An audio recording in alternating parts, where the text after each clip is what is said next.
Table volt ડિસ્નીનો આપણે last video અહીં જોઈએ. The story of Disneyland, perhaps better than anything else, illustrates Walt's vision and his stubborn determination to realize an idea he believed in. Stubborn means obstinate. તો મિત્રો, ડિઝનીલેન્ડની વાર્તા કદાચ દરેકથી સર્વશ્રેષ્ઠ છે, જેમાં વોલ્ટની દ્રષ્ટિનું વર્ણન અને તેમના પોતાના વિચારો છે, જેમાં તે માને છે તેમને સાચા કરવાનો મક્કમ ધ્યેય રહેલો છે. For years, Walt had quietly nursed the dream of a new kind of amusement park. અને ઘણા વર્ષોથી આ અમ્યુઝમેન્ટ પાર્કને બનાવવાના સપનાને પોષતા રહ્યા હતા. It would be potpourri of all the ideas conjured up by his fertile imagination. Potpourri means collection. Conjured means created. તો તે પાર્ક તેમની ફળદ્રુપ કલ્પનાઓમાંના જાદુઈ વિચારોનો સંગમ બન્યો.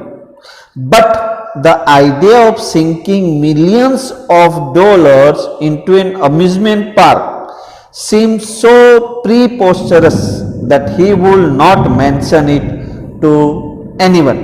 He just quietly began planning. તો મિત્રો, preposterous means absurd, ridiculous, હાસ્યપાત્ર. તો અહીંયા કહે છે કે but the idea of sinking millions of dollars into an amusement park seemed so preposterous that he would not mention it to anyone. પણ ઘણા બધા લાખો ડોલર્સ આ અમ્યુઝમેન્ટ પાર્કમાં ખર્ચી નાખવાનો વિચાર હાસ્યાસ્પદ લાગતું હતું, તેથી તેમણે કોઈને પણ જાણ નહોતી કરી. અને he just quietly began planning. અને એ છાનામાના જે છે આ યોજના બનાવી કાઢી.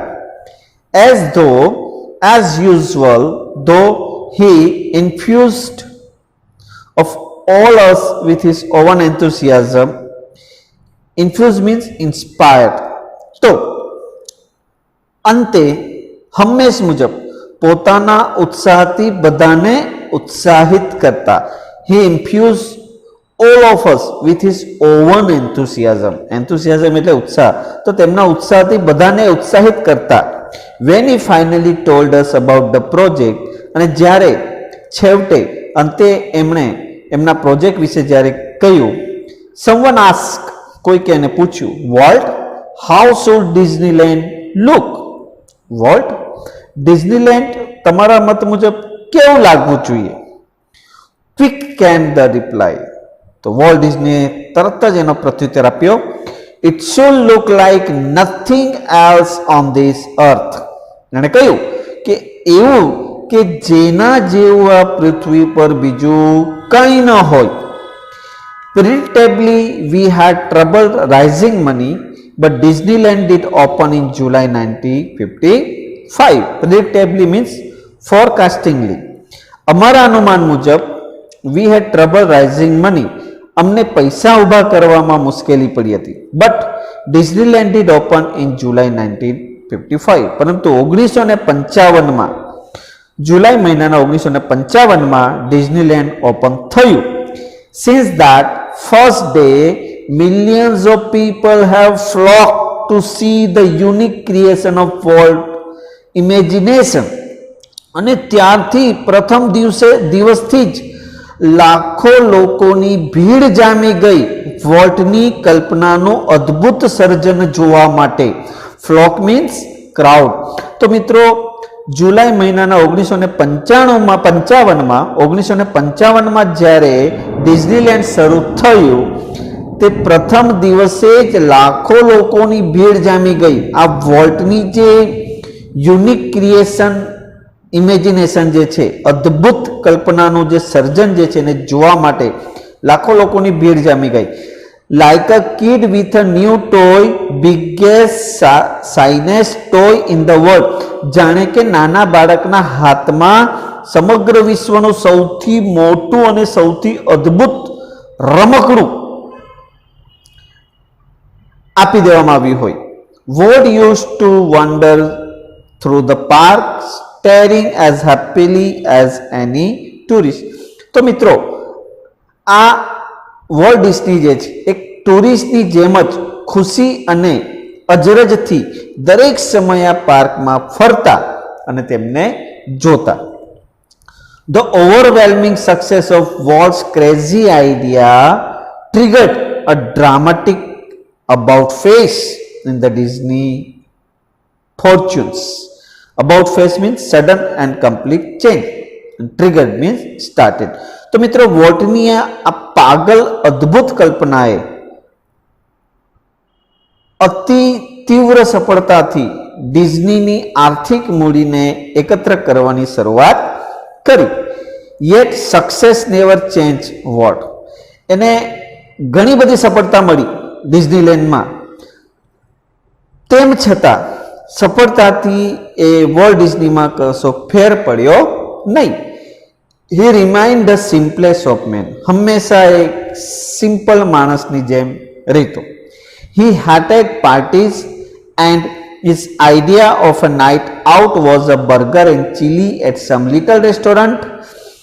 અહીં કહે છે કે એને પાર્ટીથી બહુ નફરત હતી અને તેમના રાત્રિનો બહાર ઉજાણી કરવાની એટલે કે પાર્ટી કરવાની રાત્રે બહાર જઈને એના વિશેનો ખ્યાલ આવે એટલે કોઈ નાનકડા રેસ્ટોરન્ટમાં એક બર્ગર અને એક મરચું, મતલબ એ પાર્ટીમાં જતો જ નહીં, એને બહુ નફરત હતી. His only extravagance was a miniature railroad that ran around the grounds of his homes. મિત્રો એ બહુ ઓછા ખર્ચો કરતો હતો, એટલા માટે તો કહે છે કે એના માટે ઘરની બહાર રેસ્ટોરન્ટમાં ઘરની બહાર ઉજાણી કરવી, પાર્ટી કરવી એટલે કે રેસ્ટોરન્ટમાં જઈને ફક્ત એક બર્ગર ને એક મરચું લેવું, એટલે એટલું મતલબમાં એ ખર્ચ જે છે તે વગર કામનો એ કરતો નહીં. પરંતુ તેમનો એકમાત્ર ખોટો ખર્ચ હતો એમના ઘરની ફરતે ગોઠવાયેલો નાનકડા રમકડાની ટ્રેનનો પાટો. Extravagance means wastefulness, luxury. What do you do with all your money? A friend once ask him. એના મિત્રે એકવાર એને પૂછ્યું, ભાઈ તું આ બધું પૈસાનું કરીશ શું? Pointing at the studio. Studio તરફ પોઈન્ટ આઉટ કરીને કહ્યું, વોલ્ટે કહ્યું, I fertilise that field with it. હું આ ખેતરમાં ખાતર નાખતો રહું છું. And it's true that Walt flowed money back into the company almost as fast as it came in. અને એ વાત પણ સાચી હતી કે વોલ્ટ પોતાના બધા પૈસા કંપનીને પાછા આપતા એ જેટલું શક્ય બને તેટલી જલ્દી એ આમ કરતા. એટલે બને તેટલા જે પૈસા એણે લીધા હતા એ બધાને પાછો આપી દે અને આ ખાતરમાં આ જે ખેતર જે છે એના માટે જે સ્વપ્ન છે એમાં એ ખેતરમાં એ ખાતર નાખતો રહેતો. Next paragraph. Being solvent for the first time since he started in business gave Walt a change to develop other ideas. Solvent means capable of meeting financial obligation. ધનાઢ્ય, પૈસાદાર. તો પ્રથમવાર પૈસાદાર બન્યા પછી તેમણે નવો ધંધો શરૂ કરવાની તક પણ અપનાવી. He started in business gave Walt a chance to develop other ideas. This included the development of mineral kind, એટલે કે an alpine like valley high in the Sierra mountains. તો એણે કહ્યું કે ભાઈ પ્રથમવાર પૈસાદાર બન્યા પછી તેમણે નવો ધંધો શરૂ કરવાની તક પણ અપનાવી અને આમાં કાચું ધાતુના વિકાસનો પણ સમાવેશ થાય છે જે સિયેરા પર્વતોની ઉચ્ચ પ્રદેશોની ખીણમાં છે. The development of mineral kind. California Institute of Arts for which he donated the land and several millions dollars and most ambitious of all. તો જે સિયેરા પર્વતોની ઉચ્ચ પ્રદેશોની ખીણમાં છે આ માટે તેમણે કેલિફોર્નિયા ઇન્સ્ટિટ્યૂટ ઓફ આર્ટ્સ માટે જમીન તથા અમુક લાખ ડોલર દાન કર્યું હતું. And most ambitious of all, અને આમાં સૌથી વધુ મહત્વકાંક્ષી હતું $100 million Disney world and city of tomorrow in Florida, અને ફ્લોરિડામાં બનાવેલું $10 કરોડ ડિઝની લેન્ડ અને city of tomorrow. Tragically, in the midst of all this activity, Walt was stricken with his fatal illness.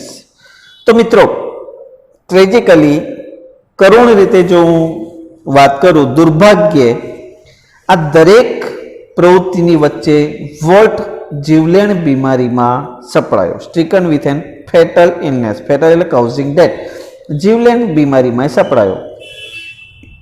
I heard him refer to this cruel blow only once. અને વિધિના એક ક્રૂરતા વિશે વાત કરતા તેમણે મને એક જ વાર સાંભળેલું. Whatever it is I have got, he told me, don't get it. એણે વિધિના ક્રૂરતા વિશે વાત કરતા તેમને મેં એક જ વાર સાંભળેલા કે તેમણે મને કહ્યું હતું, આ જે પણ રોગ મને થયો છે એ તને ના થાય તેનું ધ્યાન રાખજે ભાઈ. એટલે કે આ જીવલેણ રોગ થયા હોવા છતાં એ વારંવાર કે એવું કહેતો ન હતો કે મને ભાઈ આવો જીવલેણ રોગ થયો છે, પણ એક જ વાર એને મેં કહેતા સાંભળેલું કે મને જે આ રોગ થયો છે તો આશા રાખું છું તને આ રોગ થવો જોઈએ નહીં. I visited him in the hospital the night before he died. અને એકવાર એના મૃત્યુના પહેલા રાતે હું હોસ્પિટલમાં તેને મળવા ગયો. Although desperately ill, he was full of plans for the future as he had been all his life. અને સખત બીમાર હોવા છતાં તેઓ અવનવા પ્રોજેક્ટથી ભરેલા હતા, જેમ તેમણે પોતાના સમગ્ર જીવન દરમિયાન બનાવ્યા હતા. એટલે કે મરણ પથારીએ પડ્યો હોવા છતાં એ ભવિષ્યનો પ્લાન જે છે, એનો પ્રોજેક્ટ જે છે તેનું નિર્માણ કરી રહ્યો હતો. Walt used to say that Disneyland will never be finished and it never will. Disney એ હંમેશા કહેતા કે ડિઝનીલેન્ડ ક્યારેય અંત ના આવવો જોઈએ, ડિઝનીલેન્ડનો ક્યારેય અંત ના આવવો જોઈએ અને સાચે તેનો અંત ક્યારેય નહીં આવે, અને વોલ્ટ ડિઝનીની અસરનો અંત ક્યારેય નહીં થાય. આ વોલ્ટ ડિઝની જે અસરનો અંત જે ક્યારેય નહીં થાય. I like to think too that Walt Disney influence will never be finished. અને એને ક્યારેય અસર થશે નહીં, એનો અંત ક્યારેય પણ આવશે નહીં. That true, his creation, future generation will continue to celebrate what he once described. તો તેમના સર્જન દ્વારા ભવિષ્યમાં આવનારી પેઢીઓ પણ તે વાતની ઉજાણી ચાલુ કરશે, સેલિબ્રેશન કરવાનું શરૂ રાખશે કે જે તેમણે એકવાર વર્ણવ્યું હતું. As that precious, ageless something in every human being which make us play with children's toys and laugh at silly things and sing in the bathtub and drink. તો મિત્રો અહીંયા એ કહે છે કે ડિઝનીલેન્ડનો ક્યારેય અંત ના આવવો જોઈએ એવું એ કહેતા, અને સાચે તેનો અંત ક્યારેય નહીં આવે અને વોલ્ટ ડિઝનીની અસરનો અંત ક્યારેય નહીં થાય. તેમના સર્જન દ્વારા ભવિષ્યમાં આવનારી પેઢીઓ પણ આ વાતની સેલિબ્રેશન જે છે એનું ચાલુ રાખશે, અને કે જે તેમણે એકવાર એવું વર્ણવેલું હતું કે આપણા દરેકમાં રહેલું એક એવું કંઈક અનમોલ છે, that as that precious and ageless something in every human being, દરેક માણસની અંદર કંઈક અનમોલ છે, કંઈક એક નાના બાળક, એક કંઈક એજલેસ છે, એટલે કે આપણા દરેકમાં રહેલું એવું કંઈક અનમોલ છે કે જે આપણને એક નાના બાળકના રમકડાથી રમવા પ્રેરે છે. As that precious, ageless something in every human being which make us play with children's toy and laugh at silly things. બરાબર, આપણા દરેકમાં એક એવું અનમોલ રહેલું છે કે જે આપણને એક નાના બાળકના રમકડાથી રમવા પ્રેરે છે અને નાની નાની વસ્તુઓ પર ખિલખિલાટ હસવા તથા બાથ ટબમાં ગાવા માટે અને સપના જોવા માટે મજબૂર કરે છે. એટલે માણસના હાથમાં જો કંઈક રમકડું આવી જાય તો એ રમ્યા કરે છે અને એક ખિલખિલાટ હસતો પણ હોય છે ને એ બાદ તબમાં ગાવા માટે અથવા સપના જોવા માટે પણ એ મજબૂર કરી દે છે. તો મિત્રો આ રહ્યું વોલ્ટ ડિસ્ની વિશે. તો તમને સમજ પડી ગઈ હશે એવી હું આશા રાખું છું. Thank you.